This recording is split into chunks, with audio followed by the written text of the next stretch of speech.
Magandang araw na muli at nakasakay na naman ako ng bus papuntang Tel Aviv. Day off na naman at excited makita ang aking mga kaibigan at sabay-sabay na naman kami kakain ng Filipino food. Kaya laging masaya pag day off. Ayan, paakyat na ako ng elevator, umuuga-uga. At bago nga matapos ang gabi, minarinate ko muna yung manok na baon ko sa work para nakababad na siya overnight at ipiprito na lang the next day.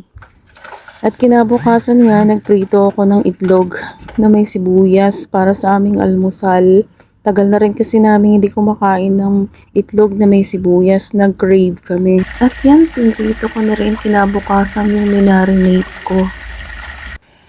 At nagisa na rin ako ng munggo para sa partner ng aking chicken.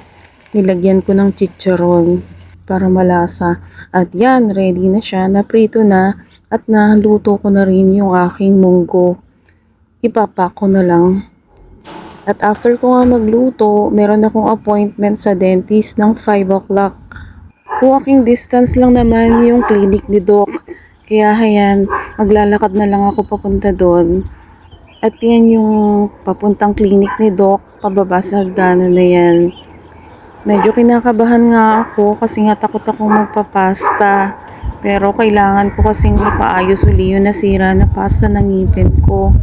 Papasok pa lang ako sa clinic niyan kasi nga naka-appointment ako ng 5 o'clock at inagahan ko na kasi baka sakaling matapos ako ng maaga at wala ngang tao this time kasi yung mga dumarating lang is yung may early appointment gaya ko.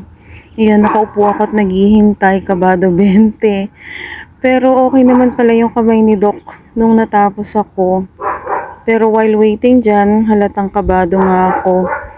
Thank you for watching. See you for more videos. Bye-bye.